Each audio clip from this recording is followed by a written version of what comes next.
اور اس کی ایک وجہ ہے. میں سمجھتی ہوں کہ ایک ایسے دور میں جہاں 20 کروڑ لوگوں کی آواز اس طرح دبائی جا رہی ہو کہ جوتا ان کی گردن پہ رکھا ہو، ایسے دور میں 20 کروڑ نہیں 20 لاکھ یا 2 لاکھ لوگوں کی آواز، ان کی تکلیف، ان کے خواب، ان کی امیدیں، ان کی زندگی، اگر میں انہیں ذرا سی بھی آواز دے پاتی ہوں تو میرا جرنلزم، میری صحافت کارگر ہے. مجھے اس سے کوئی فرق نہیں پڑتا کہ اگر آپ مجھے مسلم جرنلسٹ کریں. میں پیدا ہوئی ہوں مسلم گھر میں اپنے کو آئیڈینٹیفائی کرتی ہوں ایز اے مسلم، لیکن مجھے لگا کہ شاید ایک باکس میں باندھنے کی ایک کوشش ہے، اور ایک طرح سے مجھے میری جو ایک امیڈیٹ آئیڈینٹی ہے، اور خاص کر ایسے بہت سارے موقع رہے. میں نے ہندوستان کے سب سے سیکولر نیوز روم میں بھی کام کیا ہے، اور ہندوستان کے سب سے سیکولر نیوز روم میں نے بدترین کمیونلزم سہا ہے. تو صرف فرق اتنا ہوا ہے کہ اس دور میں کمیونلزم کو برا مانا جاتا تھا، تھوڑا ڈھک کے چھپا کے کمیونلزم کیا جاتا تھا. نریندر مودی نے آ کے اسی کمیونلزم کو فیشنیبل بنا دیا.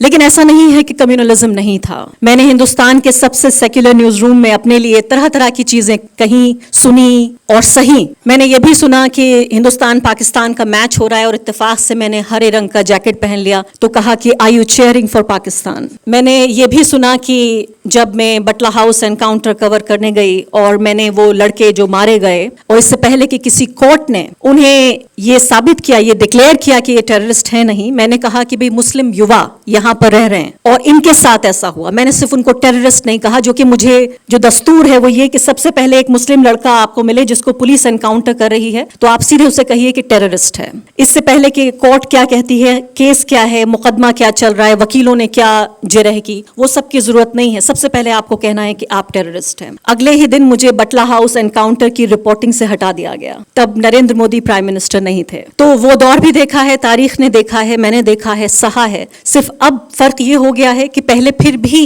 اس تمام کمیونل حالات میں بھی تھوڑی جگہ ہوتی تھی. آپ کو کوئی بلٹن کا سلاٹ دے دیا جاتا تھا، کوئی رپورٹنگ بیٹ مل جاتی تھی. آج میں سوچتی ہوں کہ ان تمام جو درباری میڈیا چینلز میں جو رپورٹرز اور اینکرز اگر بچے بھی ہیں جو کام بھی کرتے ہیں، ان میں سے آپ بہتوں کو جانتے ہیں کہ وہ کن کی آواز بنے ہوئے ہیں. ابھی بھی دیکھا آپ نے ان میں سے کئی کو جو ہمارے پرائم منسٹر کو برتھ ڈے کی مبارکباد دے رہے تھے. اس کے علاوہ میں فیل کر رہی تھی ان تمام لوگوں کے لیے، شاید آپ نے اس بارے میں نہیں سوچا ہوگا، اور آج میں سوچ رہی تھی آپ سے یہ بھی بتاؤں کہ آپ سوچئے ان تمام لوگوں کے بارے میں، ان پروڈیوسرز کے بارے میں، کاپی رائٹرز کے بارے میں، ان ویڈیو ایڈیٹرز کے بارے میں جو مسلمان ہیں اور ان ٹی وی پروگرامز میں اندر خانے کام کرتے ہیں، ان ٹی وی پروگرامز کو بنا رہے ہیں جو مسلمانوں کے جینوسائیڈ کے لیے ایڈوکیٹ کرتے ہیں. آپ ان کو جانتے نہیں ہیں، ان کا چہرہ ٹی وی پہ نہیں آتا، لیکن بہت سارے ایسے لوگ ہیں جو اخباروں میں، ٹی وی میں کام کر رہے ہیں، جو کمیونل پروگرامز کے پروڈکشن میں لگے ہوئے ہیں، وہ اپنے ہی قتل کی کہانیوں کو لکھ رہے ہیں. ایک عدد نوکری کتنی ضروری ہے یہ میں بھی جانتی ہوں اور آپ بھی جانتے ہیں. ہر کسی کے پاس یہ آپشن نہیں ہے کہ آپ استعفیٰ جیب میں رکھ کے گھومیں. بہت سارے لوگ ہم سے کہتے ہیں نوکری تو بہت ہے، ہم جیب میں استعفیٰ رکھ کے گھومتے ہیں. یہ آپشن سب کے پاس نہیں ہوتا. تو اس لیے یہ بہت اہم ہے اس وقت سمجھنا کہ اس تمام یہ جو پورا دور چل رہا ہے، اس پورے دور میں بھی آپ کو الگ الگ طرح سے جس طرح کے تمغے دیے جا رہے ہیں. میں بہت سارے ایسے لوگوں کے ساتھ کام کرتی ہوں جو سیکولر ہیں اور واقعی صحیح معنوں میں سیکولر ہیں، لیکن ریپرزنٹیشن کیوں ضروری ہے؟ میڈیا میں بھی ریپرزنٹیشن کیوں ضروری ہے؟ میرے بہت سارے ساتھیوں کے لیے بہت ویل میننگ لوگ ہیں. مطلب یہ سمجھیے کہ جس آرگنائزیشن میں ابھی کام کرتی ہوں، آخر کار مجھے آ کے لگا کہ مجھے آخر کار اپنا گھر مل گیا ہے، جہاں میری ڈائیورسٹی کو نہ صرف کہ ٹالریٹ کیا جاتا ہے بلکہ کبھی کبھی سیلیبریٹ کیا جاتا ہے.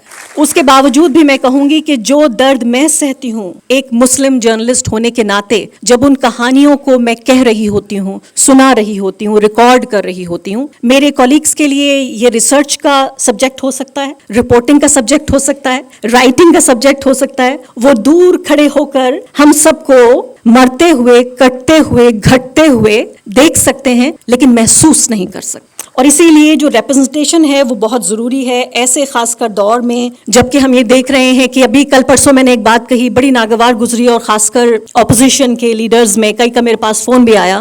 بات ہو رہی تھی انڈیا بلاک کے بائیکاٹ کی کہ انہوں نے اینکرز کا بائیکاٹ کیا ہے. میں نے کہا بھئی یہ تو بہت خود غرض فیصلہ ہے. اگر انہوں نے نفرت کے لیے بائیکاٹ کیا ہے تو یہ بائیکاٹ 10 سال پہلے ہونا چاہیے تھا. یہ تو انہوں نے جب انہیں لگا، جب بھارت کے، ہندوستان کے 20 کروڑ مسلمانوں کو اس طرح ان کے خلاف نفرت پھیلائی جا رہی تھی کہ ان کو بتایا جا رہا تھا کہ وہ ملک کے اکیلے ایسے دشمن ہیں، اگر وہ راستے سے ہٹ جائیں تو وشو گرو بن جائے ہندوستان، وہ اتنے بدترین لوگ ہیں کہ ایک وائرس اپنے اوپر لاد کر اپنے کو انفیکٹ کر کے وہ باقی ہندوستان کے لوگوں کو 120 کروڑ جو باقی بچے لوگ ہیں ان کو وائرس دینے کے لیے بن گئے ہیں. وہ کورونا بوم ہے, انہوں نے کورونا جہاد کیا ہے. ایسے وقت میں جب باقاعدہ بوائکاٹ کی کالز ہو رہی ہوں, جہاں کی بڑی بڑی پنچایتیں ہو رہی ہوں, اور وہ ان پنچایتوں کو پورا فروغ دینے کا کام یہ نیوز چینلز لگاتار بتا رہے ہوں دشمنوں کے طور پر, ایسے وقت میں کبھی پورے 10 سال میں کسی سیکولر اپوزیشن پارٹی کو یہ خیال نہیں آیا کہ ان کا بوائکاٹ ہونا چاہیے.